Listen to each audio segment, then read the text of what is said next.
ಸ್ನೇಹಿತರೆ ನಮಸ್ತೆ. ನಾನು ಈಶ್ವರ್ ಪಿತ್ರಿತ ಮಾತಾಡ್ತಿರೋದು ಸಾವಯವ ಕೃಷಿಕರು ಕೂಡ್ಲಿಗೆರೆ.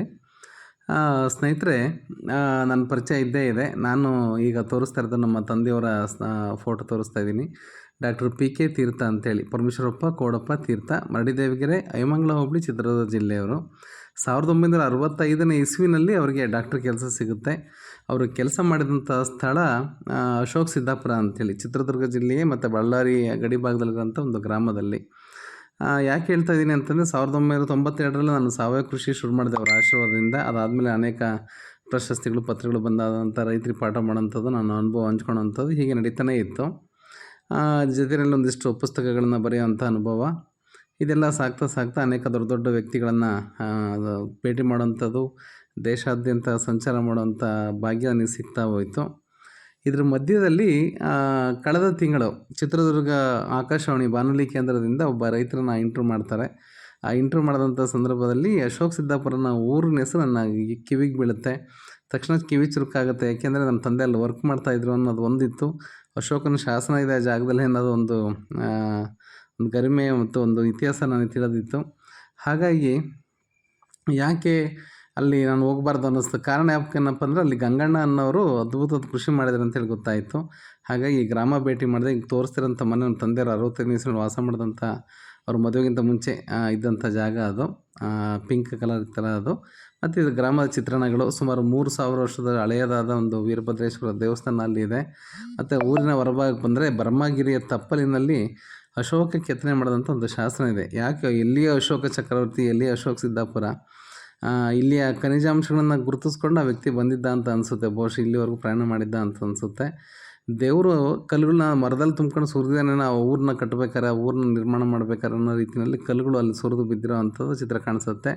ಅದು ಬಿಟ್ಟರೆ ಪೂರ್ತಿ ಮರಳು ಮಿಶ್ರಿತ ಕೆಂಪು ಭೂಮಿಗಳು. ನಿಮ್ಗೆ ಇಲ್ಲಿಂದ ಇಲ್ಲಿಗೆ ಹೋದ್ರೂ ಮರಳು ಮೇಲೆ ಓಡಾಡ್ತಿದ್ದೀವಿ ಅನ್ನೋ ಅನುಭವ ಆಗೋಂಥ ಒಂದು ಮರಳು ಭೂಮಿಗಳು. ಕುರುಚಲು ಕಾಡು ನಮಗೆ ಕಾಣಿಸಿಗುತ್ತೆ. ಬಂಡೆಗಳ ಮಧ್ಯದಲ್ಲಿ ಕುರುಚಲು ಕಾಡು ಕಾಣಿಸುತ್ತೆ. ಹಾಗಾಗಿ ಜೊತೆಯಲ್ಲಿ ವಿಶೇಷ ಏನಪ್ಪ ಅಂದರೆ, 1000 ಎಕರೆಗಳ ಒಂದು ಇದಿದೆ, ಅಲ್ಲಿ ಕೆರೆ ಇದೆ. ಒಬ್ಬ ಜಂಗಮರು ಕಟ್ಟಿಸಿರೋಂಥ ಒಂದು 1000 ಎಕರೆಗಳ ಒಂದು ಇದಿದೆ. ನೋಡಿ, ಇವರೇ ಹೇಳ್ತಾ ಇದ್ದೀನಲ್ಲ, ಗಂಗಣ್ಣ ಅಂತ ಅದ್ಭುತವಾದ ವ್ಯಕ್ತಿ. ಪ್ರತಿಯೊಬ್ಬ ಬಯಲುಸೀಮೆ ರೈತನು ಇವ್ರನ್ನ ಭೇಟಿ ಮಾಡುವಂಥದ್ದು. ಎಷ್ಟು ಸರಳತೆ ಇದೆ ಅಂತಂದರೆ, ಪ್ರತಿಯೊಬ್ಬರು ಆ ಸರಳತೆನ ಮೈಗೂಡಿಸ್ಕೊಂಡ್ರೆ ಅವರು ಉದ್ಧಾರ ಆಗೋದ್ರಲ್ಲಿ ಎರಡು ಮಾತಿಲ್ಲ ಅಂತಲೇ ಹೇಳಬೇಕು. ಆಡು ಭಾಷೆಯಲ್ಲಿ ಹೇಳಬೇಕು ಅಂತಂದರೆ, ಆ ವ್ಯಕ್ತಿನ ನಾನು ಅವ್ರನ್ನ ಮಾತಾಡಿಸ್ತಾನೇ ಅವ್ರ ತೋಟ ತೋರಿಸ್ತಾನೇ ನಾನು ಇಂಟ್ರ್ಯೂ ಮಾಡ್ಕೊಂಡು ಈಗ ಅಂದರೆ ಅದು ರೆಕಾರ್ಡ್ ಮಾಡ್ಕೊಂಡು ಹೋಗಿದ್ದಾಯಿತು. ಪರ್ಟಿಕ್ಯುಲರ್ ಕೂರ್ಸಿ ಅವ್ರನ್ನ ಮಾತಾಡಲಿ. ಯಾಕೆಂದರೆ ಯಾವುದೇ ಸಿದ್ಧತೆ ಇಲ್ಲದೇ ಆ ಮಾತುಗಳು ಬರಬೇಕು, ನಿಜವಾದ ಅನುಭವಗಳು ಬರಬೇಕು ಅನ್ನೋ ಒಂದೇ ದೃಷ್ಟಿಯಿಂದ ಅವ್ರನ್ನ ಮಾತಾಡಿಸ್ತಾ ನಾನು ಅವ್ರನ್ನ ಅಲ್ಲಿ ನಾನು ವೀಡಿಯೋನ ರೆಕಾರ್ಡ್ ಮಾಡ್ತಾ ಹೋಗಿದ್ದೀನಿ. ಹೌದ್ರಾ? ತುಂಬ ಅದ್ಭುತವಾದ ಸ್ಥಳ. ಬನ್ನಿ, ಅವ್ರನ್ನ ಭೇಟಿ ಮಾಡೋಣ. Thank you. ಚಿತ್ರದುರ್ಗದಲ್ಲಿ ದೊಡ್ಡದು ಜಿಲ್ಲಾ. ಹೌದಾ? 1,000 ಎಕರೆ ಸರ್. 1,000 ಎಕರೆ.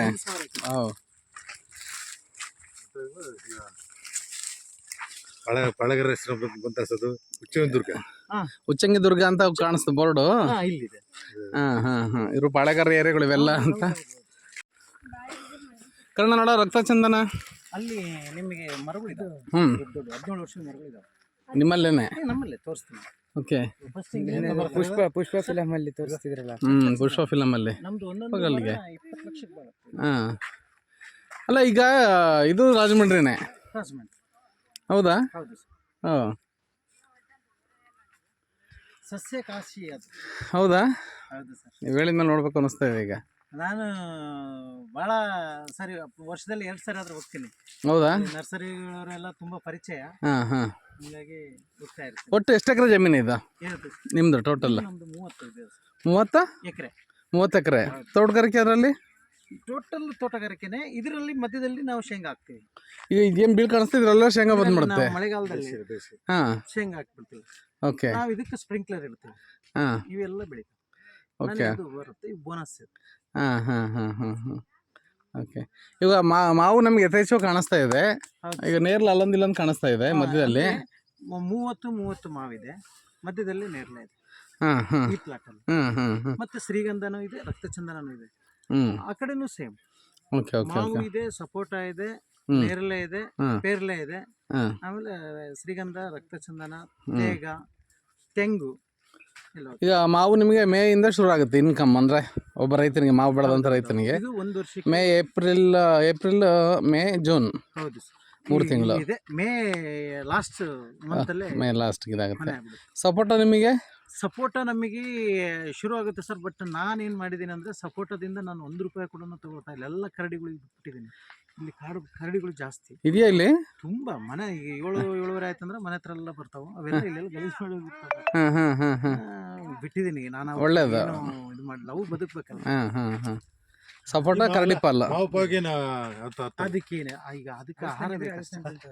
ಆಹಾರ ಬೇಕು. ಮಾವು ಇದ್ದು ಮಾವನು ತೊಗೊಂಡು ತಿನ್ನುತ್ತೆ ಸರ್. ಮಾವು ಮರ ಹತ್ತಿ ಪರ ಹತ್ತಿ ಹಾನಿ ಮಾಡುತ್ತೆ ಸರ್. ಮತ್ತೆ ಏನು ಮಾಡೋಕ್ಕಾಗಲ್ಲ. ಈಗ ಕಳ್ಳ ಬಂದ್ರೆ ಮರ ಕರ್ಕೊಂಡು ಹೋಗಲ್ಲ, ಅವನಿಗಿಂತ ಬೆಟ್ರ್ ಅಂತ ನೊಂದ್ಕೊಂಡು ಮುರಿಯುತ್ತೆ. ಕಳ್ಳ ಗಿಡನ ಕರ್ಕೊಂಡು ಹೋಗ್ತಾನೆ. ನೀವು ಹೇಳ್ತಿರೋದು ಒಂದೇ ಬೋರ್ ಇದೆಯಾ? ಒಂದೇ ಬೋರ್ ಇದೆ 30 ಎಕರೆಗೆ ಒಂದೇ ಬೋರು? ಒಂದೇ ಬೋರ್ ಅಲ್ಲಿ ಕಟ್ತಾ ಇದ್ದಲ್ಲ. ನಿಜ ಇದು? ಹೌದು. ಅಲ್ಲ ನೀವು ಚೆಕ್ ಮಾಡ್ಕೊಂಡ್ಬರ್ರಿ. ಹಾಂ ಇದ್ರಲ್ಲಿ ಮೋಟರ್ ಹೋಗ್ಬಿಡ್ತು, ಹಾಂ ಮುಚ್ಚಿಬಿಟ್ವಿ. ಹಾಂ ಅದನ್ನೇನು ಮಾಡಕ್ ಬರೋದಿಲ್ಲ. ಹಾಂ ಅಲ್ಲಿ ಒಂದು ಬೋರ್ ಇದೆ, ಅದು ಒಂದು ಬರೇ 1/4 ಇಂಚ್ ಬರುತ್ತೆ. ಹಾಂ ಅದನ್ನ ಏನು ಯೂಸೇ ಮಾಡೋದಿಲ್ಲ, ಆನೆ ಮಾಡೋದಿಲ್ಲ, ಬಿಟ್ಬಿಟ್ಟಿದ್ವಿ. ಹೌದಾ? ಇದ್ರಲ್ಲಿ ನೀರು ಬರ್ತಿದ್ರು ಇದ್ರ ನೀರು ಮೊದಲೇ ಬೋರ್ ನಮ್ಮ ತೋಟಕ್ಕೆ. ಹೌದಾ? ನಮ್ಮ ಬೋರ್ಗಿಂತ ಚೆನ್ನಾಗಿತ್ತು. ಆ ನಂತರ ಇದು ಯಾವಾಗ ಮೋಟ್ರು ಸುಟ್ಟೋಗಿತ್ತು, ಹೇಳ್ಬೇಕು ಚೈಂಪುಲ್ಲಿಂದ, ಅವಾಗ ಈಗ ಒಂದು 15 ವರ್ಷ ಕೆಳಗಡೆ ಅದು ಚೈಂಪುಲ್ ಕಟ್ಟಾಗಿ ಮೋಟ್ರ್ ಸಮೇತ ಹೊಡೆದು ಕಡೆಗೆ ಬರಲೇ ಇಲ್ಲ. ಎಷ್ಟೆಂತ ಸಿರಿಧಾನ್ಯ ಅಲ್ಲ, ಸಿರಿಧಾನ್ಯ ಮತ್ತೆ ಇದು ಬೇರೆ ಬೇರೆ ಗಿಡಗಳ ಬಗ್ಗೆ, ಅಂದ್ರೆ ಸಸ್ಯಗಳ ಬಗ್ಗೆ, ಆಯುರ್ವೇದಿಕ್ ಸಸ್ಯಗಳ ಬಗ್ಗೆ. ಹಾಂ ಅಂದರೆ ಸುಮ್ಮನೆ ಒಬ್ಬ ಬದುಕಬೇಕು ಮನುಷ್ಯ ಅಂತಂದರೆ, ಮನುಷ್ಯ ಮೇಸ್ಟ್ ಹೆಂಗಿದೆ ನೀರು? ಚೆನ್ನಾಗಿದಾವ? ಪರವಾಗಿಲ್ವಾ? ಬರೀ ದುರ್ಗದ ನೀರು ಕುಡಿದ ಅವ್ರಿಗೆ? ಮತ್ತು ಪರವಾಗಿಲ್ಲ ಅಂತ ಹೆಂಗೆ ಹೇಳಿದ್ರು ನೀವು? ಬರೀ 2.5 ಇಂಚ್ ನೀರು ಇದು ಹರಿತಾ ಇರೋದು. ಇಡೀ 30 ಎಕರೆ ಜಮೀನಿಗೆ ಹರಿಸ್ತಾರೆ ಅನ್ನೋದು ಆಶ್ಚರ್ಯ ನಮ್ಗೆಲ್ಲರಿಗೂ. ಎಲ್ಲ ಕಡೆ ಕಾಣಿ ಇದೆ ಪಾಪ. ಅವ್ರು ಅದನ್ನು ಸುಳ್ಳು ಹೇಳೋದು. ಪ್ರತಿ ಸಾಲಿಂದ ಸಾಲಿಗೂ ಕಾನಿಗಳು ಕಾಣಿಸ್ತಾ ಇದೆ, ನೀರೋಗಿರೋ ಜಾಗಗಳು ಗುರುತುಗಳು ಕಾಣಿಸ್ತಾ ಇದೆ. ಅದ್ಭುತ ಇದೆ ಏನೇ ಆಗಲಿ. ಹೌದಾ? ಹಾಂ ಎಲ್ಲರದು ಬಿಟ್ಟಿತ್ತು, ಎಲ್ಲರದು. ಪಾಪ ಮಾವೀರ್ ಜಯಂತಿ ಹೋಗಿದೆ. ಹೌದು, ಮಾವೀರ್ ಶಿವರಾಮ್ ಅಂತಿದ್ದಾರೆ ಇಲ್ಲಿ ಹಿರಿಯೂರ್ ಹತ್ರ. ಅವರು ಕೆನರಾ ಬ್ಯಾಂಕ್ ಹೆಡ್ ಇದ್ರಲ್ಲಿದ್ರು, ರಿಟೈರ್ಡ್ ಆಗಿ. ಅವರೊಂದು 40 ಎಕರೆ ತಗೊಂಡು 4,000 ಮರಗಳು ಹಾಕ್ಯಾರ.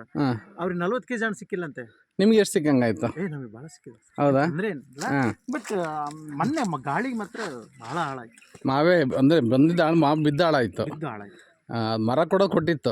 ಅದಕ್ಕೆ ಅದ್ರದ್ದು ತೊಂದರೆ ಇಲ್ಲ. ಹಾಂ ಹಾಂ ಪ್ರಕೃತಿ ಗಾಳಿಯಿಂದ ಇದಾಗಿದೆ ಅಷ್ಟೇ. ಮತ್ತೆ ಸುಮಾರಾಗಿ ಏನಿಲ್ಲ ಅಂದ್ರೆ ಒಂದು 4 ಡಿಗ್ರಿ ಜಾಸ್ತಿ ಇತ್ತು ಪ್ರತಿ ವರ್ಷ. ಹೌದು ಹೌದು ಹೌದು 100%. ಈ ಸರಿ ಅಷ್ಟಿದ್ರು ಕೂಡ ಪಾಪ ಹರಳು ಕೆಲವು ಹೋಯ್ತು, ಸ್ವಲ್ಪ ನಿಂತ್ಕೊಂತು. ಒಂದೇ ಜಾತಿ ಮರನಾ ಎಲ್ಲ ಮಾವು? ಇದು ಬೇನಿಶ್ ಇದೆ, ಆಲ್ಫಾನ್ಸ್ ಇದೆ, ರಸಾಲ ಅಂತ ಇದೆ. ರಸಾಲು ಇದೆಯಾ? ರಸಾಲ ಇದೆ ಅಲ್ಲಿ ಮನೆ ಪಕ್ಕದ. ಹೌದೌದು, ತುಂಬಾ ಹೇಳ್ತಾರೆ ಆಂಧ್ರದವ್ರು ರಸಾಲು ಬಗ್ಗೆ. ರಸಾಲ 5 ದಿನ ಇದೆಯಾ ಇದು? ಅಲ್ಲಿ ನೋಡ್ರಿ, ಅಲ್ಲಿ ಒಣಗಿದೆ. ಇಲ್ಲಿ ಇದು ಇರೋದಕ್ಕೆ ನೋಡ್ರಿ 4-5 ದಿವಸ ಆಗಿತ್ತಂತೆ ನೀರು ಬಿಟ್ಟಿದ್ದು. ಹೇಗಿದೆ ಅಂತೇಳಿ. ನಿಮ್ಮ ಮಣ್ಣು ಬೆರಳಿಗೆ ಅಂಟ್ಕೊಳುತ್ತೆ ಅಂದರೆ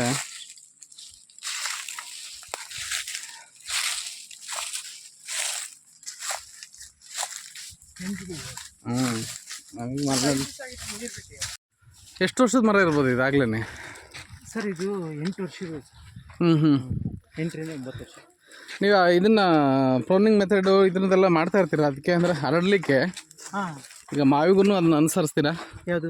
ಕಟಿಂಗ್ ಮಾಡಿಬಿಟ್ಟು ಹರಡಲಿಕ್ಕೆ ಮಾಡ್ತೀವಿ. ಹಾಂ ಹಾಂ ಒಳ್ಳೆ ಸ್ವೀಟ್ ಇದು.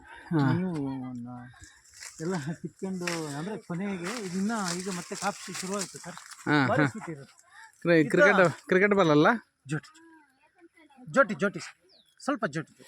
ಕ್ರಿಕೆಟ್ ಬಾಲ್ ಅಲ್ಲ ಸರ್? ಇದು ಬಾಲಾಜಿನ ಇದು? ಕ್ರಿಕೆಟ್ ಬಾಲ್ ಅಂದ್ರೆ ಬಾಲಾಜಿ ಅಷ್ಟೇ ಅಲ್ಲ. ಅಲ್ಲ, ಕ್ರಿಕೆಟ್ ಬಾಲ್ ಶೇಪ್ ಚೇಂಜ್ ಇರುತ್ತೆ. ಇದು ಕಾಲಪತ್ತಿ. ಕಾಲಪತ್ತಿ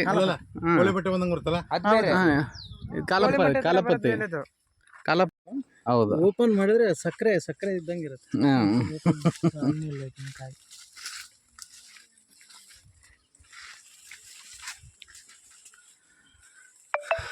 ಬಿಸಿಲು ನಾಡು ಸರ್ ನಮ್ದು, ಬರದ ನಾಡು. ಅಯ್ಯೋ, ಮತ್ತೆ ಅಶೋಕ್ ಸಿದ್ದಾಪುರ. ಇದು ರಕ್ತಚಂದ್ರನ? ಹೌದು, ಇವರ ದೊಡ್ಡ ಮರ ಈ ಭಾಗದಲ್ಲೆಲ್ಲ. ಇದು ಎಷ್ಟು ವರ್ಷದ ಮರ ಇದು? ಇದು 17 ವರ್ಷದ್ದು ಸರ್ ಇದು 17 ವರ್ಷದ ಮರ. ವರ್ಷದ್ದು 15,000ದಿಂದ 20,000 ರೂಪಾಯಿ ಇದೆ ಕೆ ಜಿ. ಏನು ಕೆ ಜಿನ? 1 ಕೆ ಜಿ. ಕೆ ಜಿಗೆ ಹೌದು. ಇಡೀ ಮರ ಕಟ್ ಮಾಡಿ ಕೆ ಜಿ ಲೆಕ್ಕದಲ್ಲಿ ಮರ ಬರುತ್ತೆ ಹಂಗ? ಹೌದು. ಈಗ ಇದು ಏನಿಲ್ಲ ಅಂದರೆ ಒಂದು 250 ಕೆ ಜಿ ಬರುತ್ತೆ. ಅಂದರೆ ಇದು ಸುಮಾರು ಒಂದು 25ರಿಂದ 30 ಲಕ್ಷ ಇದೊಂದು ಗಿಡ. ಈಗ ಸರ್ಕಾರ ಪರ್ಮಿಷನ್ ಸಿಗ್ತಾ ಈಗ ಹೇಳ್ತಾ ಇದ್ದಾರೆ ಶ್ರೀಗಂಧಕ್ಕೆ ಮಾತ್ರ ಕೊಟ್ಟಿದ್ದಾರೆ, ಇದು ಕೊಟ್ಟಿಲ್ಲ ಇನ್ನೂ? ಸಿಗುತ್ತೆ ಸರ್, ಇದೆ ಸರ್. ಹಾಂ ಹೌದಾ? ಇವತ್ತು ನಾನು ಅದೇ ಕೆಲಸದಲ್ಲೇ ಇದ್ದೆ. ಹ್ಮ್. ದುರ್ಗಕ್ಕೆ ಹೋಗ್ಬೇಕು. ನಮ್ಮ ಹರ್ಷ ಅವರು ಬಂದಿದ್ದಾರೆ. ಯಾವ? R F. ಓಕೆ ಅವರು ಇವತ್ತು ಬರೋರಿದ್ರು ಇಲ್ಲಿ, ಯಾಕೋ ಮೀಟಿಂಗ್ ಇದೆ ಅಂತಂದೇಳಿ ಬರಲಿಲ್ಲ. ಇದೆಲ್ಲ ಬಂದು ಒಂದ್ಸಲ ನೋಡಿ ಅವ್ರು ನೋಡ್ಕೊಂಡು ಹೋಗಿದ್ದಾರೆ. ಅವರು ಅವ್ರ ಮುಖಾಂತರನೇ ಸೇಲ್ ಮಾಡ್ತಾ ಇದ್ದೀವಿ. ನೀವು ಸುಮ್ಮನೆ ಹಾಕ್ಬೇಕಾರೆ ಹಾಕಿರಿ, ಒಳ್ಳೇದು ಅಂತ ಹಾಕಿದ್ದೀರಾ ಅಷ್ಟೇ ಅಲ್ಲ? ನಾನು ಇದಕ್ಕೆ ರಕ್ತಭೂತಾಳ ಅಂತೇಳಿ ಇನ್ನೊಂದು ಹೆಸರು. ಹೌದಾ, ಭೂತಾಳೆ ಮರ ಅಂತೇಳಿ. ಹಾಂ, ಅದೇ ಅಂದರೆ ಇದನ್ನು ಹಾಕ್ಬಿಟ್ಟು. ಓಕೆ. ಇದು ಮಾವಿನ ಮರ ಪಕ್ಕದಲ್ಲೇ ಇದೆ, ಕಾಯಿ ಬಿಟ್ಟಿದೆ. ಇಲ್ಲೇ ನನಗೆ ಕಾಣಿಸ್ತಾ ಇದೆ ನಮಗೆ ಮಾವಿನ ಮರ ಕಾಯಿ ಬಿಟ್ಟಿರೋದು. ಈ ಕಡೆಯಿಂದ ಸಹ ಮಾವಿನ ಮರ ಇದೆ. ಈ ಸ್ವಾಲೆ ಅಥವಾ ಶಾದ್ರ ಆಗೋದಂತ ಲಂಬಾಷಲ್ಲಿ ಹಳ್ಳಿ ಭಾಷೆಗಳಲ್ಲಿ ನೆರಳಾಗುತ್ತೆ ಅಂತ ಹೇಳೋದಕ್ಕೆ. ಇದು ರಕ್ತಚಂದ್ರ ಮರ ನಾನು ನೋಡ್ದಂಗೆ ಎಲ್ಲೂ ಹಂಗೆ ಆಗ್ತಾ ಇಲ್ಲಲ್ಲ? ನಿಮ್ಮ ಅನುಭವಕ್ಕೂ ಬಂದಿದೆಯಾ ಅದು ಮರ ಬೆಳೆದು ಬಿಡು, ಈಗ ಅಕ್ಕಪಕ್ಕ ಮರ ಎಲ್ಲ ಕಡಿಬೇಕು, ಏನಿಲ್ಲ ಆ ಥರ ಏನಿಲ್ಲ? ಇದ್ರ ಪಾಡಿಗೆ ಇದು ಬೆಳೀತಾ ಇದೆ, ಪಾಡಿಗೆ ಅದು ಬೆಳೆಯುತ್ತೆ. ಈ ಒಂದು ಈ ಸಂಬಂಧಗಳು ಸರ್, ಇದ್ರ ಬೇರು ಅದು ತಗೊಳುತ್ತೆ, ಓಕೆ, ಅದ್ರ ಬೇರೆ ಇದು ತಗೊಳುತ್ತೆ. ಅಲ್ಲ, ಅದು ಸಂಬಂಧ ಅದು ಪ್ರಕೃತಿ ಏರ್ಪಡಿಸ್ಕೊಳುತ್ತೆ. ಅಲ್ಲ, ಮನುಷ್ಯರದ್ದು ಈಗ ದೊಡ್ಡ ದೊಡ್ಡ ಯೂನಿವರ್ಸಿಟಿ ನಮ್ಮ ಪ್ರೊಫೆಸರ್ಗಳದ್ದು ಅನಿಸಿಕೆ ಇರುತ್ತಲ್ಲ, ಅಂದರೆ ನೆರಳಾಗುತ್ತೆ, ಅವು ಕಾಯಿ ಬಿಡಲ್ಲ ಈ ಕಡೆ ಮರ. ಏನಿಲ್ಲ, ಹಂಗೇನಿಲ್ಲ. ನನಗಂತ ಯಾವುದು ಆ ಥರದ್ದು ಸಮಸ್ಯೆ ಇಲ್ಲ, ಕಾಣಿಸಿಲ್ಲ. ಆಗಿಲ್ಲ. ಓಕೆ. ಇದು ಮಾವು 30 ಅಡಿ ಇದೆ, ಅಲ್ಲಿಂದ ಇಲ್ಲಿ 30 ಇದೆ. ಅದ್ರ ಮಧ್ಯದಲ್ಲಿ ಚಂದನ ಇದೆ, ಇಲ್ಲಿ ನೇರ್ಲೆ ಇದೆ. ಅಲ್ಲಿ ಕೂಡ ನಾವು ನಂದು ಒಂದು ಭೂಮಿ ಒಂದೇ ನೀರು 10 ಬೆಳೆ ನಿಮ್ಮ ಇದ್ರಲ್ಲಿ, ನಿಮ್ಮ ಕಾನ್ಸೆಪ್ಟ್, ನನ್ನ ಉದ್ದೇಶ. ಓಕೆ. ಅದೇ ಇದರಲ್ಲೇ ನಾನು ಮಾಡ್ತಾ ಇದ್ದೀನಿ. 10 ಬೆಳೆ ನಾವು ನೋಡ್ದಂಗೆ ಈಗ ಮಾವು, ನೇರ್ಲೆ, ರಕ್ತಚಂದನ, ಸಪೋಟ, ಶ್ರೀಗಂಧ, ಪೇರ್ಲೆ ಇದೆ. ಜೊತೆಗೆ ಬಾಳೆ ಹಾಕಿರ್ತೀವಿ ಅದ್ರಾಗ. ಈಗ ತೆಗ್ದಿದ್ದೀನಿ ಬಾಳೆ ಕಮರ್ಷಿಯಲ್ ಆಗಿ ವರ್ಕೌಟ್ ಆಯ್ತಾ ನಿಮಗೆ? ಹೌದು. ಏಲಕ್ಕಿ ಬಾಳೆ, ಹಲ್ಸು ಒಂದೇ 2 ಮರ ಇದೆ. ಅದೇ ಅಲ್ಲ, ಈಗ ಈ ವರ್ಷ ಕಾಯಿ ಬಿಟ್ಟಿಲ್ಲ. ಚೆನ್ನಾಗಿ ಸೈಜ್, ಈ ಸೈಜ್ ಬರುತ್ತೆ. ಹೌದಾ? ಓಕೆ. ಈಗ ಮರ ಇದೆಯಲ್ಲ, ಇಲ್ಲಿ ನೆರಳು ಬಿದ್ದಿದೆಯಲ್ಲ, ಈ ಜಾಗದಲ್ಲಿ ಹಾಕಲ್ಲ ಶೇಂಗಾ? ತುಂಬಾ ಬೆಳೆಯುತ್ತೆ, ಇಳುವರಿ ಸ್ವಲ್ಪ ಕಮ್ಮಿ ಇರುತ್ತೆ. ಈ ಬಿಸಿಲು ಬಿದ್ದಿಯಲ್ಲ, ಈ ಜಾಗದಲ್ಲಿ ಹಾಕ್ತೀವಿ. ಈಗ 5 ಕಾಯಿ, ಈಗ ಇವು 30 ಕಾಯಿ ಬರುತ್ತೆ ಇಲ್ಲಿರೋದು. ಅದು 5ರಿಂದ 10 ಕಾಯಿ ಬರುತ್ತೆ. ಅಲ್ಲ, ಆದ್ರೂ ಹಾಕ್ತೀರಿ ನೀವು? ಹಾಕ್ತಿವಿ. ಹಾಕಿದ್ರೆ ನಮಗೆ ಒಟ್ಟು ಬರುತ್ತೆ. ಕಾಯಿ ಒಂದು ಬೀಜ ಹಾಕಿರ್ತೀನಿ, 5 ಬುಡ್ಡೆ ಇದು ಬರುತ್ತೆ. ಅದ್ರಲ್ಲಿ 10 ಬೀಜ ಆಯ್ತು. ಒಂದು ಖರ್ಚು ಅಂದ್ರೆ 9 ಬೀಜ ನನಗೆ ಬಂತು. ಅದನ್ನ ಯಾಕೆ ವೇಸ್ಟ್ ಮಾಡ್ಬೇಕು? ಇದಕ್ಕೆ ಮಲ್ಚಿಂಗ್ ಆಗುತ್ತೆ, ದನಗಳ ಮೇವಾಗುತ್ತೆ, ನೈಟ್ರೋಜನ್ ಫಿಕ್ಸ್ ಆಗುತ್ತೆ. ಹಂಗಾಗಿ ನಾನು ಹಾಕ್ತೀನಿ. ಬೆಳೆಯಲ್ಲ ಅಂತೇನಲ್ಲ, ಬೆಳೆಯುತ್ತೆ. ಬೆಳೆಯಲ್ಲ ಅಂತ ಯಾರು? ಹೌದಾ, ಬೆಳೆಯುತ್ತೆ. ಲಾಭದಾಯಕ, ಇಳುವರಿ ಕಮ್ಮಿ ಆಗುತ್ತೆ, ಇಳುವರಿ ಕಡಿಮೆ, ಬಿಟ್ರೆ ಏನಿಲ್ಲ. ಈ ಗುಂಡಿ ಥರ ಇದೆ, ಇದು ನೀರು ಶೇಖರಣೆ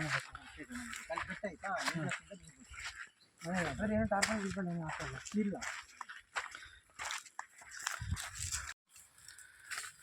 ಇದೆ ಸಿಂಧೂರ ಇದ್ದಂಗಿದೆ.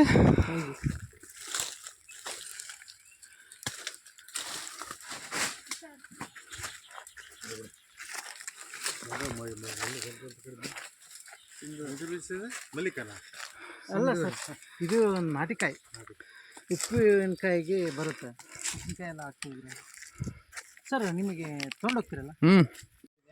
ಇದು ಈ ಕಡೆ ಈ ಬಂಡೆಗಳು ನೀರಲ್ಲಿ ಬಂದು ಇಲ್ಲಿ ಕಲೆಕ್ಟ್ ಮಾಡಂಗೆ ಮಾಡಿದಿರಲ್ಲ, ಮಳೆಗಾಲದಲ್ಲಿ ಒಂದು ಇದಾಗುತ್ತಲ್ಲ.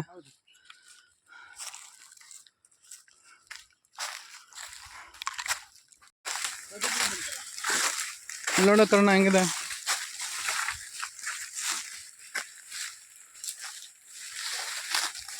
ಸೌತೆಕಾಯಿ ಬೆಳಿತೀರಾ? ಸೌತೆಕಾಯಿ ಅಲ್ಲಿ ಕೇಳ್ಕವ್ರು ಹೇಳೋದನ್ನ. ಕೃಷಿ ಅನ್ನೋದು ಆಧ್ಯಾತ್ಮಿಕ. ಅದರಲ್ಲಿ 4 ಅಂಶಗಳು: ಆಧ್ಯಾತ್ಮಿಕ, ಆರೋಗ್ಯ, ಆರ್ಥಿಕ ಮತ್ತು ಆದರ್ಶ. ಇವು 4 ಉದ್ದೇಶಗಳನ್ನ ಇಟ್ಕೊಂಡು ಕೃಷಿ ಮಾಡಬೇಕು. ಮನುಷ್ಯ ಯಾವಾಗಲೂ ಸಕ್ಸಸ್ ಆಗಲ್ಲ. ಓಕೆ, ಬರೀ ನಾನು ವ್ಯಾವಹಾರಿಕವಾಗಿ ಭೂಮಿನ ನೋಡಬಾರ್ದು. ಹೌದು, ಅದು ತಾಯಿ ತಾನೆ. ಅದಿದ್ದರೆ ನಾವಿರ್ತೇವೆ, ಅದಿಲ್ಲ ಅಂದ್ರೆ ನಾವಿಲ್ಲಿ. ಹಾಗಾಗಿ ನಾನು ಇದನ್ನ ವ್ಯಾವಹಾರಿಕವಾಗಿ ನಾನು ನೋಡಲ್ಲ, ಆಧ್ಯಾತ್ಮಿಕ ರೀತಿಯಲ್ಲೇ ನೋಡ್ತೀನಿ. ಅದು ನನಗೆ ಮೋಸ ಮಾಡಿಲ್ಲ. ಇವತ್ತು ಕೋಟಿಗಟ್ಟಲೆ ಆಗುತ್ತೆ. ಸೂಪರ್. ಅದಕ್ಕೆ ವಿಷ ಕುಡಿತಾರೆ. ಕರ್ಮ ಅದು. ಯಾರು ವಿಷ ಹಾಕ್ತಾರೆ ಭೂಮಿಗೆ ಅವ್ರು ಮತ್ತೆ ವಿಷ ಕುಡಿತಾರೆ. ಕರ್ಮ ಅದು. ಹಾಂ, ಕರ್ಮ ರಿಟರ್ನ್ಸ್ ಅಂತೀವಲ್ಲ ಹಂಗೆ. ದುಡ್ಡು ಪಾಪ ಇವಾಗ ನೀನು ನನ್ನ ಹತ್ರ ಮಾವು ತಗೊಂತೀರಿ, ಹ್ಞೂ ದುಡ್ಡು ಕೊಡ್ತೀರಿ. ಆ ದುಡ್ಡು ನಿಮಗೆ ಸುಮ್ಮನೆ ಯಾವ್ದೋ ಕಿತ್ಕೊಂಡು ಬರಲ್ಲ ಗಿಡ. ನೀವು ಕಷ್ಟಪಟ್ಟಿರ್ತೀರಿ. ಆ ದುಡ್ಡಿಗೆ ನಾನು ನಿಮ್ಮ ಆರೋಗ್ಯನ ದುಡ್ಡು ತಗೊಂಡು ನಿಮ್ಮ ಆರೋಗ್ಯಕ್ಕೆ ನಾವು ಹಾನಿ ಮಾಡಿದ್ರೆ ಅದು ನನಗೆ ಬಿಡಲ್ಲ. ನಿಜ ನಿಜ. ಹಂಗಾಗಿ ವಿಷಮುಕ್ತ ಆಹಾರ ಕೊಡ್ಬೇಕನ್ನೋದು ನನ್ನ ಉದ್ದೇಶ. ಒರ್ಸ್ಕೊಂಡ್ರಿ ತಿನ್ರಿ, ಏನಾಗೋದಿಲ್ಲ. ಸ್ವಲ್ಪ ಒರ್ಸ್ಕೊಂಡ್ಬಿಟ್ರೆ ನೋಡು ತಿನ್ನೋಡು ಹೆಂಗಿರ್ತಿ ಅಂತ ಹೆಸಕೈತಿ ಅಂತ ಬಿಸಾಕದ್ನ ಸಾಕು. ಎಲ್ಲಡಿಕೆ ಹೆಂಗೆ ಕಣಂಗದ್ ನೋಡು. ಪರಿಮಳ ನೋಡಿ ತಿಂದು. ಇದು ಅದು ಊಟ ಆದ್ಮೇಲೆ ಲಾಸ್ಟಿಗೆ ಕೊಡ್ತಾರಲ್ಲ, ಸ್ವಲ್ಪ ಕಾಳು ಥರ ಇರುತ್ತಲ್ಲ, ನ್ಯಾಚುರಲ್ ಪಾನ್ ಇದು. ಊಟ ಆದ್ಮೇಲೆ ತಿನ್ನೋದು. ಇದರಲ್ಲಿ ಎಲ್ಲದೂ ಇದೆ. ನೀವು ಸ್ವೀಟ್ ಪಾನ್ ತಿಂದಿದ್ದೀರಲ್ಲ ಗೊತ್ತಿಲ್ಲ, ಬಟ್ ಆ ಸ್ವೀಟ್ ಪಾನ್ ತಿಂದಾಗ ಅದರಲ್ಲಿ ಏನೇನಿದೆ ಅಂಶ ಇದೆ ಅದು ಈ ಎಲೆನಲ್ಲಿ ಸ್ವಾಭಾವಿಕವಾಗಿ. ಗಿಡದ ಹೆಸರು ಏನಂತಾರೆ ಸರ್? ಪಾನ್ ಮಸಾಲ ಅಂತ ಹೇಳ್ತೀನಿ ನಾನು. ಮತ್ತು ಇದಕ್ಕೆ ಬೇರೆ ಇಂಗ್ಲೀಷಲ್ಲಿ ಬೇರೆ ಹೆಸರು ಇರ್ಬೋದು. ಈ ಗೂಗಲಲ್ಲಿ ನೋಡಿದ್ರೆ ಅದೇ ಅದೇ ಅದೇ. ಹಾಂ ಹಾಂ ಹಾಂ. ಓಕೆ. ಒಂದೇ ಇದರಲ್ಲಿ 12 ದಳ 9 ದಳ ವರೆಗೂ ಇರುತ್ತೆ. ಒಂದೇ ದಳ ಇದು. ಇದರಲ್ಲಿ ಇಷ್ಟು ದಳ. ಇದರಲ್ಲಿ 3 6 9 ಹಿಂಗೆ ದೊಡ್ಡ ಜಾಸ್ತಿ ಇದೆ. ಹೌದು. 16ವರೆಗೆ 12ವರೆಗೆ ಬರುತ್ತೆ. ಮಹಾಬಿಲ್ವ ಅಂತ ಶಿವನಿಗೆ ಶ್ರೇಷ್ಠ ಅಂತ ಹೇಳ್ತಾರೆ. ಇರ್ಲಿ, ಇದೊಂದು ಬೆಳಿಲಿ ನನ್ನ ಜಮೀನಲ್ಲಿ ಅಂತ. ಇರ್ಲಿ ಬಿಡಿ, ಶ್ರೇಷ್ಠವಾಗಿದ್ದಲ್ಲ ಇದ್ರೆ. ಹಾಂ ಹಾಂ.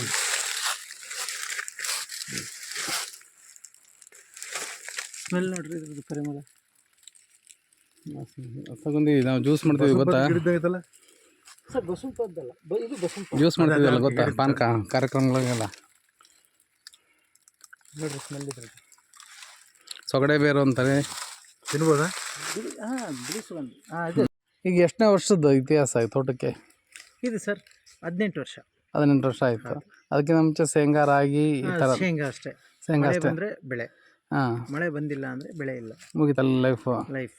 ನಾವೆಲ್ಲ ನಾನು ಕೂಲಿ ಮಾಡಿ, ನಾನು ನಮ್ಮಪ್ಪ ನಮ್ಮಮ್ಮ ಅಲ್ಲಿ ಬಾವಿ ತೆಗೆದಿದ್ವಿ 3 ಜನ. ಅವಾಗ 1993 94 95ವರೆಗೂ ನಾನು ಹೈಸ್ಕೂಲ್ ಹೋಗ್ತಾ ಇದ್ದೆ. ಇಲ್ಲಿ ಬೆಳಗ್ಗೆಲ್ಲ ಬಾವಿ ತೆಗೆದು ಮಣ್ಣೆಲ್ಲ ತೆಕ್ಕೋದು, ಸ್ಕೂಲಿಗೆ ಹೋಗೋದು. ಇಲ್ಲಿಂದ ನಾಗಸಮುದ್ರಕ್ಕೆ 4 ಕಿಲೋಮೀಟರ್ ಬಂದಲ್ಲ ನಾವು ಅಲ್ಲಿಂದ. ಹೈಸ್ಕೂಲ್ ನಾನು ಹಂಗೆ. ಅಷ್ಟು ಬಡತನ, ಕಿತ್ತೋದಂಥ ಬಡತನ. ಅಲ್ಲ, ಈಗ ನೀವು ಶೇಂಗಾದಲ್ಲಿ ಸಮೃದ್ಧಿನ ನೋಡಿದ್ದೀರಾ? ಸಮೃದ್ಧಿ ಇದೆ. ಅವಾಗೆಲ್ಲ ಚೆನ್ನಾಗಿ ಬೆಳೀತಿದ್ವಿ. ಅಲ್ಲ, ಶೇಂಗಾ ಚೆನ್ನಾಗಿ ಬೆಳೀತು, ಒಳ್ಳೆ ರೇಟ್ ಸಿಕ್ತು, ನಿಮ್ ಜೀವನ ಸಂತೋಷಕ್ಕೆ ಲೀಡ್ ಮಾಡೋಷ್ಟು ಅದಕ್ಕಿಂತ ಬೆಲೆ ಇತ್ತು ಅವಾಗ, ಚೆನ್ನಾಗಿತ್ತು. ಅದಕ್ಕೆ ಆ ಬೆಲೆ ಅದಕ್ಕೆ ಕರೆಕ್ಟ್ ಆಗಿತ್ತು. ಅದೇ ಕಮರ್ಷಿಯಲ್ ಬೆಳೆ, ವಾಣಿಜ್ಯ ಬೆಳೆ ಅಂದ್ರೆ ನಾವು ಶೇಂಗಾ ಈ ಭಾಗದಲ್ಲಿ. ಅಶೋಕ್ ಸಿದ್ದಾಪುರ ಭಾಗ ಪೂರ್ತಿ ಅಂದ್ರೇನು, ನಮ್ಗೆ ಚಳಿಕೆರೆವರೆಗೂ, ರಾಮಪುರದಿಂದ ಚಳಿಕೆರೆವರೆಗೂ ವಾಣಿಜ್ಯ ಬೆಳೆ ಅಂದ್ರೆ ತಿನ್ನಕ್ಕೆ. ಮತ್ತೆ ನಂಗಿತ್ತು ತಿನ್ನಕ್ಕೆ ಅಲ್ಲೆಲ್ಲೂ ಸ್ವಲ್ಪ ನೀರು ಇತ್ತು ಅಂದ್ರೆ ತೋಟಗಳಲ್ಲಿ ಅವರು ರಾಗಿ ಹಾಕಂತಿದ್ರು. ಆಮೇಲೆ ಜೋಳ, ರಾಗಿನೇ ಜಾಸ್ತಿ ಇದೆ. ರಾಗಿ ನಾಡೆ. ಹೌದು. ಸೌಳು ಭೂಮಿ ಬಹಳಷ್ಟು ಇದೆ ಆ ಭಾಗದಲ್ಲೆಲ್ಲ. ಅಲ್ಲೆಲ್ಲ ರಾಗಿ ಬೆಳಿತಿದ್ರು. ಸೌಳಿನಲ್ಲಿ ರಾಗಿ ಬೆಳೆದ್ರೆ ಆ ರಾಗಿ ಒಳ್ಳೆ ಶಕ್ತಿ. ಮಿನರಲ್ಸ್ ಜಾಸ್ತಿ ಇರುತ್ತೆ. ನಮಗೆ ಹತ್ತಿ ಗಿತ್ತಿ ಯಾವಾಗ ನಾವು ಏನು ಕಂಡೇ ಇದ್ದಿಲ್ಲ. ಇತ್ತೀಚೆಗೆ ನಮ್ಮ ರೈತರು ಏನಾಗಿದ್ದಾರೆ ಅಂದ್ರೆ, ಏನಾದರೂ ತೊಗೊಂಡೋಗಿ, ಈಗ ಮಾವು ಬಂದಿದೆ, ಅದನ್ನ ಕಿತ್ತಿ ತೊಗೊಂಡೋಗಿ ಮಾರೋದು ಬೇಡಪ್ಪ, ನಮಗೆ ಆ ಗಿಡದಲ್ಲಿ ಡೈರೆಕ್ಟಾಗಿ 500 ರೂಪಾಯಿ ನೋಟ್ಬಿಡ್ಲಿ ಅನ್ನೋ ಮಟ್ಟಕ್ಕೆ ನಮ್ಮ ರೈತರು ಬಂದ್ಬಿಟ್ಟಿದ್ದಾರೆ. ಏನು ಪೇಷನ್ಸ್ ಇಲ್ಲ ಅವ್ರಿಗೆ, ತಾಳ್ಮೆ ಇಲ್ಲ. ತಾಳ್ಮೆ ಕಳ್ಕೊಂಡ್ಬಿಟ್ಟು ದುಡ್ಡೇ ಬಿಟ್ಬಿಡ್ಲಿ ಗಿಡದಾಗೆ ಅಂತ 500 ರೂಪಾಯಿ ಕಿತ್ಕೊಂಡೋಗಿ ಶಾಪಿಂಗ್ ಮಾಡಬೇಕು ಅನ್ನೋ ಮಟ್ಟಕ್ಕೆ ಬಂದಿದ್ದಾರೆ. ನಮ್ಮಂಗ ಯಾರು ಈಗ ನೋಡ್ರಿ, ನಾವು ಅದಕ್ಕೆ ಜೀವಾಮೃತ ಹೊಡಿಬೇಕು, ಗೋಕುಪಾಂಬ್ರ, ಅದೆಲ್ಲ ಏನು ಹುಚ್ಚಪ್ಪ ಅಂತಾರೆ. ನಾನು ಎಲ್ಲ ಏನು ಹುಚ್ಚ, ಹಿಂಗೆ ಹೋದ್ರೆ ಗೊಬ್ಬರದ ಅಂಗಡಿಯಾಗ ಮದ್ದು ಕೊಡ್ತಾನ, 500 ರೂಪಾಯಿ ಹೋಗಿದ್ರೆ ಕಾಮನ್ ಹೊಡಿ, 2000 ರೂಪಾಯಿ ಬರುತ್ತೆ. ನೀನು ಜೀವಾಮೃತ 7 ದಿನ ಕಾಯ್ಬೇಕು, ಆಮೇಲೆ ಹೊಡಿಬೇಕು. ಅದೇನೋ ಹುಚ್ಚ ಕೆಲಸ ಅಂತಾರೆ ನಮ್ಮ ರೈತರು. ಹಂಗೆ ಅಂತ ನಮಗೇನಂದ್ರೆ ಇನ್ನ ಅದು ದೊಡ್ಡದಲ್ಲ. ನಾಳೆ ನನ್ನ ಆಸ್ತಿ ಅಂದರೆ ಇದು ಬರೇ ಬರ್ಡ್ ಮಾಡಿಟ್ರೆ ಅವ್ನಿಗೆ ಅದೇನು ಆಸ್ತಿ ಆಗುತ್ತೆ. ಬಿಟ್ಟೋಕ ನಾವು ಮಾರ್ಕೊಂಡು ಕೊನೆಗೆ ಅಷ್ಟೇ ಮಕ್ಕಳು. ಅವನೇನು ಮಾಡ್ತಾನೆ, ಅವ್ನು ಯಾವ ಮಾಡ್ಕೊಂಡು ಹೋಗ್ತಾನೆ. ಹಂಗಾಗಬಾರ್ದು, ನಿರಂತರ ಇರ್ಬೇಕು. ಆಸ್ತಿ ಅಂದರೆ ನಿರಂತರ. ಹಾಗಾಗಿ ಈಗ ನೀವು ಅನುಸರಿಸ್ತಿರೋ ಪದ್ಧತಿ ಸುಭಾಷ್ ಪಾಳೇಕರ್ ಅವ್ರದ್ದು ಒಂದು ಪದ್ಧತಿ, ಜೊತೆಗೆ ಈಗ ಗೋಕುಲಮೃತನು ಹೌದು, ಈಗ ಹೊಸ ಆನಂದ್ ಅವ್ರದ್ದು, ಇವು ನಮ್ಮ ಕಾಡಸಿದ್ದೇಶ್ವರ ಸ್ವಾಮಿ, ಕಾಡಸಿದ್ದೇಶ್ವರ ಸ್ವಾಮಿಗಳದ್ದು. ಆಮೇಲೆ ಗೋಪಾಲ್ ಬಾಯ್ ಸುತಾರಿಯ, ಗೋಪಾಲ್ ಬಾಲ್ ಸುತಾರಿ ಇದನ್ನ ಮಾಡ್ತಾ ಇದ್ದೀರಾ? ಅದು ಜೀವಚೈತ್ಯ. ಜೀವಚೈತ್ಯ ಟ್ರೈ ಮಾಡಲಿಲ್ಲ? ಇಲ್ಲ ಸರ್, ಮಾಡಿಲ್ಲ. Okay, super. ನೋಡಿದೆ ಇದು ಯಾವುದು ತಳಿ ಇದು ಅಂತ ಪಟ್ಕ? ಕಾಯಿ ಇದ್ರೂ ಸ್ವೀಟ್ನೆಸ್ ಬರುತ್ತೆ ಸ್ವಲ್ಪ. ಅದೇ ಒಂಥರ ಮಧುರತೆ ಇದೆ ಅಂತ ಹೇಳ್ತಾರೆ. ಹುಳಿನಲ್ಲಿ ಒಂದು ಮಧುರತೆ ಬೇಕಲ್ಲ, ಸಾಫ್ಟ್ನೆಸ್ ಇದೆ ಅಂತ. ಬೇಡಪ್ಪ ತಿನ್ಬಾರ್ದಂತ ಬಿಸಾಂಗ್ ಅನ್ಸಲ್ಲ. ಅಷ್ಟು ಹುಳಿ ಇದ್ರೆ ಇನ್ನೂ ಸ್ವಲ್ಪ ತಿನ್ಬೇಕಂತ ಅನ್ಸುತ್ತೆ. ನೈಸರ್ಗಿಕ ಕೃಷಿ ಅಂದ್ರೆ ಇದೆ, ಅಂದ್ರೆ ಅದಕ್ಕೆ ಬೇಕಾದ್ರೆ ಎಲ್ಲ ಗುಣಗಳು ತುಂಬುತ್ತವ ಅವಾಗ ನೈಸರ್ಗಿಕ ಕೃಷಿನಲ್ಲಿ. ಮಾರ್ಕೆಟಲ್ಲಿ ಮಾರ್ತಾರಲ್ಲ ಅಷ್ಟೊಂದು. ಇದು ಸರಿ, ಒಂದು 300 ರಸಾಲು, ಆಲ್ಫೆನ್ಸೋ, ಮಲ್ಲಿಕಾ, ರಸ್ಪುರ, ಬೆನಿಷ, ರಸ್ಪುರಿ ಹಣ್ಣು. ಅದು H17 ಅಂತಾರಲ್ಲ, ಅದೇ ಹಾಕಿಲ್ಲ. ಇಲ್ಲ, ಹೈಬ್ರಿಡ್ ಇಲ್ಲ. ಗೋಕುಪಾಮೃತ ಸರ್, ಗೋಕುಪಾಮೃತ ಹೆಂಗೆ ಡೆವಲಪ್ ಮಾಡ್ಕೊಂಡ್ರಿ ಇದನ್ನ? 1 ಲೀಟ್ರ್ ಗೋಕುಪಾಮೃತ ಕಲ್ಚರ್ ತರೋದು, ಅದರಲ್ಲಿ ಮಜ್ಜಿಗೆ 2 ಲೀಟ್ರ್, 2 kg ಬೆಲ್ಲ ಹಾಕಿ ಅದೊಂದು ಲೀಟ್ರ್, 200 ಲೀಟ್ರ್ ನೀರಿಗೆ 200 ಲೀಟ್ರ್ ನೀರಿಗೆ ಇವು 10 ದಿನದಲ್ಲಿ ಇದು ತಯಾರಾಗುತ್ತೆ. 7 ದಿನ ಅಂದರೆ ನಮಗೆ ಸಂಪೂರ್ಣವಾಗಿ 10 ದಿನ ಆದರೆ ಚೆನ್ನಾಗಿರುತ್ತೆ. ಮತ್ತೆ ಇದು ಒಂದಿಷ್ಟು ಎಷ್ಟು ಮಾಡ್ಕೊಂಡು ಹೊಡಿತೀರ ಸ್ಪ್ರೇ ಕೊಡಬೇಕು? ಇದು ರೀಸೈಕ್ಲಿಂಗ್. ಈಗ ನನಗೆ ಇದು ಮತ್ತೊಂದು 2 ಲೀಟ್ರ್ ಬಿಡ್ತೀನಿ, ಇದಿಷ್ಟೆಲ್ಲ ಯೂಸ್ ಆದಮೇಲೆ ನಾನು 1000 ಲೀಟ್ರ್ ಮಾಡ್ತೀನಿ. ಈಗ ಉಳಿದಿದೆ, ಈಗ ನಮ್ದೆಲ್ಲ ನೀರಿನ ಜೊತೆಗೆ ಬಿಟ್ಬಿಡ್ತೀರಿ ನೀವು? ಸ್ಪ್ರೇ ಮಾಡ್ತೀನಿ, ನೀರಿನ ಜೊತೆಗೆ ಬಿಡ್ತೀನಿ, ಹಂಗೆ ಮಾಡ್ತೀನಿ. ಆಯವರಿಲಿ ಬಿಟ್ಟಾಗ್ಲೂ ಅದ್ರ ಜೊತೆಗೆ ಬಿಡಂಥದ್ದು ಸ್ಪ್ರೇ ಮಾಮೂಲಿ ನಮ್ಮ ಪಂಪ್, ಪೆಟ್ರೋಲ್ ಪಂಪ್ ಬರುತ್ತಲ್ಲ ಗಿಡಕ್ಕೆ ಮೇಲಕ್ಕೆ ಹೌದೌದು ಹೋಗುತ್ತೆ. ಇದು ಗೋನಂದ ಜಲ. ಗೋನಂದ ಜಲ ಅಂದರೆ ನೀವು ಕೇಳಿದ್ರೆ ಹಸು ಅದು ತೀರ್ಕೊಂಡು ಅದು ಅದನ್ನ ಮತ್ತೆ ಕೊಯ್ಲಿಕ್ಕೆ ಕೊಡಬಾರ್ದು ಅಂತ, ಮಾತೃ ಸಮಾನ. ತಾಯಿ ತೀರ್ಕೊಂಡ್ರೆ ಅವಳನ್ನ ನಾವು ಸಮಾಧಿ ಮಾಡ್ತೇವೆ. ಸೊ ಇವಳನ್ನ ಗೋಮಾತನ್ನ ನಾವೇನು ಮಾಡ್ತೀವಿ ಅಂದರೆ ಆಯಮ್ಮನ್ನ ಮತ್ತೆ ಈ ಪ್ರಕೃತಿಗೆ ಸೇರಿಸೋದು. ಅಂದರೆ ಇದು ಸತ್ತಿತ್ತು ಅಂದರೆ ಇದು 200 kg ಹಸು ಇತ್ತು ಅಂತ, ಅಷ್ಟೇ ಬೆಲ್ಲ, ಅದರಷ್ಟೇ ತೂಕದ ಬೆಲ್ಲ, ಅಷ್ಟೇ ಮಜ್ಜಿಗೆ 200 kg ಅದಿತ್ತು ಅಂದರೆ 200 ಲೀಟ್ರ್ ಮಜ್ಜಿಗೆ, ಬೆಲ್ಲ 200 kg ಬೆಲ್ಲ, 200 kg ಸಗಣಿ, 200 ಲೀಟ್ರ್ ಗೋಮೂತ್ರ, ಒಂದು 5 ರಿಂದ 10 kg ಪಪ್ಪಾಯಿ ಪರಂಗಿ, ಯಾವ್ದೋ ಒಂದು ಹಣ್ಣು ಪಪ್ಪಾಯಿ ಹಣ್ಣಂದ್ರೆ ಕೊಳ್ತದಾದ್ರೆ ನಡೀತದೆ, ಯಾವುದಾದ್ರೂ ಆಗಿರ್ಬೋದು. ಕಟ್ ಮಾಡಿ ಇದರಲ್ಲಿ 1000 ಲೀಟ್ರ್ ನೀರು ಹಾಕಿ ಅದನ್ನು ಬಿಟ್ಬಿಡೋದು. ಅದು ಮೃತದೇಹ, ಹಸು ಸತ್ತಿರೋಂಥ ದೇಹ ಬಿಟ್ಬಿಟ್ರೆ ಜೊತೆಗೆ ಇವೆಲ್ಲದೂ ಸೇರಿಸಿ ಮುಳುಗಿಸ್ಬೇಕು ಅದ್ರೊಳಗಡೆ. 6 ತಿಂಗಳಲ್ಲಿ ಅದು ಕರಗೋಗುತ್ತೆ. ಗುಂಡೆಗೆ ಹಾಕಿ ಅದ್ರಕ್ಕೆ ಗುಂಡೆಲ್ಲ ಒಂದು ಪ್ಲಾಸ್ಟಿಕ್ ತೊಟ್ಟಿನ ಅಥವಾ ಸಿಮೆಂಟ್ ತೊಟ್ಟಿ, ನಾವಲ್ಲಿ ತೊಟ್ಟಿ ಮಾಡಿಸಿದ್ದೀವಿ, ಆ ತೊಟ್ಟಿನಾಗ ಹಾಕಿ ಪ್ಯಾಕ್ ಮಾಡಿಬಿಡೋದು ಹಸುನ, ಮತ್ತು ಇದನ್ನೆಲ್ಲ ಹಾಕಿ ಒಂದು 6 ತಿಂಗಳು ಬಿಟ್ಬಿಟ್ರೆ ಅದು ಎಲ್ಲ ಲಿಕ್ವಿಡ್ ನೀರು ಆಗಿಬಿಡುತ್ತೆ. ಇದೆ ಇವಾಗ ಏನಾಗಿದೆಲ್ಲ ಏನು ಉಳಿಯಲ್ಲ, ಬೂನ್ಸ್ ಉಳಿಯುತ್ತೆ. ಸೊ ಇದು ತಲೆ ಬುರುಡೆ, ಅವು ಮತ್ತು ಇವು ಎಲುಬು ಉಳಿಯುತ್ತೆ. ಅದ್ರಾಗಿರೋ ಅಂಶ ಎಲ್ಲ ಇದರಲ್ಲೇ ಅದು ಸಕ್ ಮಾಡಿರತ್ತಾಗ್ಲೇ ರಂಜಕ ಹೇಳ್ಕೊಂಡ್ಬಿಡುತ್ತೆ. ಇದು ಒಳ್ಳೆ ರಿಸಲ್ಟ್. ನಾವು ಸ್ಪ್ರೇ ಮಾಡಿ. ನೀವು ಒಂದು ಹಸು ಸತ್ತರೆ ಎಷ್ಟು ಎಕರೆಗೆ ಆಗುತ್ತೆ ಗಂಗಣ್ಣರೇ? ಸರ್, ಒಂದು ಹಸು ಸತ್ತರೆ ಒಂದು 30 ಎಕರೆಗೆ ಮೇಲ್ಪಟ್ಟಾಗುತ್ತೆ. ಒಂದು ವರ್ಷಕ್ಕೆ ಆಗೋಷ್ಟು ಮಾಡ್ಬೋದು. ಮತ್ತೆ ಅದು ಬರೀ ಒಂದ್ಸಲಿಗಲ್ಲ, ಒಂದು ವರ್ಷಕ್ಕೆ ಆಗೋಷ್ಟು ಜೀವ ಪೋಷಕಾಂಶಗಳು ಸಿಗ್ತವೆ ಒಂದು ಹಸುವಿಂದ. ಹೌದು, 2,000 ಲೀಟ್ರ್ ಇದೆ. 1,000, ಅದೊಂದು 700 ಲೀಟ್ರ್ ಇದೆ. ಇದನ್ನ ನೀವು ಸ್ಪ್ರೇಗೂ ಉಪಯೋಗಿಸ್ತೀರಿ? ಏನು ಜಾಸ್ತಿ ಆ ಥರ ಏನು ಸ್ಮೆಲ್ ಬರಲ್ಲ, ಚೆನ್ನಾಗಿ ಬರುತ್ತೆ. ಗಂಧದ ಅಷ್ಟು ಸ್ಮೆಲ್ ಬರಲ್ಲ. ಇದು ಅದೆಲ್ಲ ಫರ್ಮೆಂಟೇಷನ್ ಆಗೋಗುತ್ತಲ್ಲಪ್ಪ ಎಲ್ಲ. ಚೆನ್ನಾಗಿದೆಲ್ಲ ನೋಡಿದೆ ನಮಗೆ. ಅದನ್ನು ಅಷ್ಟೇ ನಿಮಗೆ ಹೆಂಡ ಥರ ಬರುತ್ತೆ ಫರ್ಮೆಂಟೇಷನ್. ಅದು ವೇಸ್ಟ್ ಡಿಕಂಪೋಸರ್ ಅಂತ ಬರುತ್ತಲ್ಲ, ಅದನ್ನ ನಾವು ಮನೇಲಿ ಮಾಡ್ತಿದ್ವಿ. ಅಂದ್ರೆ ತುಮಕೂರಲ್ಲಿ ಒಂದು ಇದೆಯಲ್ಲ ಡಿಕಂಪೋಸರ್ ಮಾರ್ತಾರಲ್ಲ ನಮ್ಮ ಇದ್ರದ್ದು ಅದು ಕ್ಲೋಸ್ ಆಯ್ತಲ್ಲ ಸರ್. ಆದ್ರೂ ಮಾರ್ತಾರೆ ಮತ್ತೆ ಈಗ ನಾವು ಶುರು ಮಾಡಿಸಿ. ಹೌದು, ಇದನ್ನು ಮಾಡೋದಿಲ್ಲ ಅಂದ್ರೆ ಪ್ರಚಾರಕ್ಕೆ ಹೋಗಿಲ್ಲ, ಬೇಡ ಅಂತ ಪ್ರಚಾರ ಹಾಕ್ಬೇಕು. ಪ್ರಚಾರ ಹಾಕ್ಬೇಕು, ನಮ್ದೇನು ನಮ್ಮ ಸಂತೋಷ ನಾವು ಬೆಳೀತಾ ಇದೀವಿ, ಸಂತೋಷಕ್ಕೆ ಅವರೆಲ್ಲ ಬರ್ತಾರಲ್ಲ, ಇಲ್ಲ ನಮ್ದು ಅಕ್ಷರ ಗೊಬ್ಬರ ಯಾರಿಗೂ ನಾವು ಇದನ್ನ ಮಾಡೋದಿಲ್ಲ. ನಾವು ಹೋದ್ರೆ ಅವ್ರು ಬರ್ತಾರೆ, ನಮಗೆ ಬೇಕಂತ ಹೋದ್ರೆ ಅವ್ರು ಬರ್ತಾರೆ. ಮಾಡ್ತಾರಲ್ಲ ಇದಕ್ಕಿಂತ ನಮ್ದು ಮಾಡಿರುತ್ತೆ ಚೆನ್ನಾಗಿರುತ್ತೆ, ಇದಕ್ಕಿಂತ ಚೆನ್ನಾಗಿರುತ್ತೆ ಅಂತ ಅವ್ರು ಹೇಳ್ತಾರೆ. ಅವರೆಲ್ಲ ವ್ಯಾಪಾರ ಮನೋವೃತ್ತಿಯಿಂದ ಬರ್ತಾರೆ. ಇಲ್ಲಿ ಬಂದು ಅಂತೆ ಆಗುತ್ತೆ. ಅಲ್ಲಿ ಇದು ಹೊಸಪೇಟೆಗೆ ಹಳ್ಳ ಐತಲ್ಲ, ಹಳ್ಳದ ಒಂದು ಆಂಜನೇಯ ದೇವಸ್ಥಾನ ಐತಲ್ಲ ಅಲ್ಲಿ ಮೇಲೆ, ಅದು ಅಲ್ಲೇ ಹನುಮನ ಜನ್ಮಸ್ಥಳ ಅದು. ಇದು ಇಲ್ಲಿ ಜಟಂಗಿ ರಾಮೇಶ್ವರ ಹೇಳ್ತಾರೆ. ರಾಮೇಶ್ವರ ಅಲ್ಲಿಂದ ಯುದ್ಧ ಶುರುವಾಗಿ ಲೇಪಾಕ್ಷಿಯಿಂದ ಇಲ್ಲಿ ಬಂದು ಅಂತ್ಯ ಆಗುತ್ತೆ. ಇಲ್ಲಿ ಜಟ ಇದು ಪೂರ ಸಂಪೂರ್ಣ ರೆಕ್ಕೆ ಕರೆದು ಬಿಡ್ತಾನೆ ರಾವಣ. ಆಮೇಲೆ ಅವರು ಈ ಹಂಪಿ ಪಂಪ ಸರೋವರದಿಂದ ಅವ್ರು ಹಿಂಗೆ ಬರ್ತಾರೆ ಕುಡಿಕೆ ಅಂತ, ಹಿಂಗೆ ಇದಕ್ಕೆ ಲಂಕಾಗೆ ಹೋಗೋ ಕಾಲಕ್ಕೆ. ಇಲ್ಲಿ ಜಟಾಯು ರಾಮ ಅಂತ ಹೇಳ್ತಿರೋದನ್ನ ಕೇಳಿ ಅವ್ರು ಹೋಗಿ ನೋಡಿ, ಅವಾಗ ಜಟಾಯು ಹೇಳುತ್ತೆ ಈ ಮಾರ್ಗದಲ್ಲಿ ಹೋದ ತಾಯಿನ ಸೀತಾಮಾತನ ಕರ್ಕೊಂಡು ರಾವಣ ಅಂತ ಹೇಳ್ತಾರೆ. ಆಂಜನೇಯ ಸಿಗೋಕ್ಕಿಂತ ಮುಂಚೆ ಕಥೆ ಇದು ಅಲ್ಲ, ಆಂಜನೇಯ ಸಿಕ್ಕ ಮೇಲೆ ಆಂಜನೇಯ ಅವರೆಲ್ಲ ಬಂದು ಇಲ್ಲಿ ನೋಡ್ತಾರೆ ಜಟಾಯು. ಅವಾಗ ಅದು ಅವರು ಮತ್ತೆ ಅದಕ್ಕೆ ಒಂದು ಲಿಂಗನ ತರಿಸಿ ಅದನ್ನ ಅಲ್ಲೇ ಉಸಿರು ಬಿಡುತ್ತೆ. ಅವಾಗ ರಾಮನ ನೋಡುತ್ತೆ, ಆಮೇಲೆ ಅಲ್ಲಿ ಒಂದು ಲಿಂಗ ಸ್ಥಾಪನೆ ಮಾಡಿ ಮತ್ತೆ ಹೋಗ್ತಾರೆ. ಅದು ಹೇಳುತ್ತೆ ಈ ಮಾರ್ಗದಲ್ಲಿ ಹೋದ ಅಂತ. ಅದೇ ಮಾರ್ಗದಲ್ಲಿ ಮತ್ತೆ ಎಷ್ಟು ದೂರ ಆಗುತ್ತೆ ಜಟಂಗಿ ರಾಮೇಶ್ವರ ಕಾಣುತ್ತೆ, ಬಟ್ ಮೇಲೆ ಹೋದ್ರೆ ಭಾಳ ಚೆನ್ನಾಗಿದೆ ಟೆಂಪಲ್. ಇಲ್ಲಿ ಏರಿಯಾ ನೋಡೋಕೆ ಬೇಕು ನಿನಗೆ ಒಂದೇ ದಿವಸ 2 ದಿವಸ, ಒಂದಿನ 2 ದಿನ ಬೇಕು. ಅಷ್ಟು ಜಾಗ ಇದಾವೆ. ನನ್ನ 30 ವರ್ಷ ಇತಿಹಾಸಗಳಲ್ಲಿ ಕಂಡಂಥ ಅದ್ಭುತ ರೈತರಲ್ಲಿ ಗಂಗಣ್ಣವರು ಒಬ್ಬರು. ದಯವಿಟ್ಟು ಈ ವಿಡಿಯೋಗಳನ್ನ ನೋಡ್ತಿರೋಂಥವ್ರು ಅಬ್ಸರ್ವ್ ಮಾಡಬೇಕು. ನಾನು ಒಂದು 5% ಅವ್ರ ಹತ್ರ ಬಾಯಿ ಬಿಡಿಸಿರ್ಬೋದು ಅಷ್ಟೇ. ಇನ್ನೂ ಕೇಳಲಿಕ್ಕೆ ಅವ್ರ ಹತ್ರ ತುಂಬಷ್ಟು ಮಾಹಿತಿಗಳಿದೆ, ಕೃಷಿಗೆ ಸಂಬಂಧಪಟ್ಟಂಗೆ ತುಂಬ ಮಾಹಿತಿಗಳಿದೆ. ಕೇವಲ 30 ಎಕರೆ ಜಮೀನನ್ನು 2 ಇಂಚು ನೀರಲ್ಲಿ ಅವ್ರು ಮೇಂಟೈನ್ ಮಾಡ್ತಾಯಿದ್ದಾರೆ. ಇವತ್ತು ಅದ್ಭುತ ಕೃಷಿಕರಾಗಿದ್ದಾರೆ, ಒಂದು ಅನುಕೂಲಸ್ಥರಾಗಿದ್ದಾರೆ ಅಂತಂದರೆ ಅವರ ಶ್ರದ್ಧೆ ಕಾರಣ. ಹಾಗಾಗಿ ಚಿತ್ರದುರ್ಗದ ರೈತರು ದಯವಿಟ್ಟು ಅವ್ರನ್ನ ಭೇಟಿ ಮಾಡಿ. ಮುಂದಿನ ಭಾಗ ಮತ್ತೆ ಮುಂದುವರಿಯುತ್ತೆ, 2ನೇ ಭಾಗ ಮುಂದುವರಿಯುತ್ತೆ. ತುಂಬ ಅಚ್ಚುಕಟ್ಟಾಗಿ ನನಗೆ ಊಟಕ್ಕೆ ಹಾಕಿರು. ಅವ್ರ ತಂದೆಯ ಜೊತೆ ಒಂದು ಫೋಟೋ ತೆಗೆಸ್ಕೊಂಡ್ವಿ. ಅದು ಅದ್ಭುತವಾದ ಕೆರೆಯನ್ನು ನೋಡಿದ್ವಿ. ಈ ಕೆರೆಗಳ ಒಂದು ಕೆರೆಯನ್ನು ನಾವು ಸಹ ದರ್ಶನ ಮಾಡ್ಬೋದು ಎಲ್ಲರೂ ಹೋದರೆ.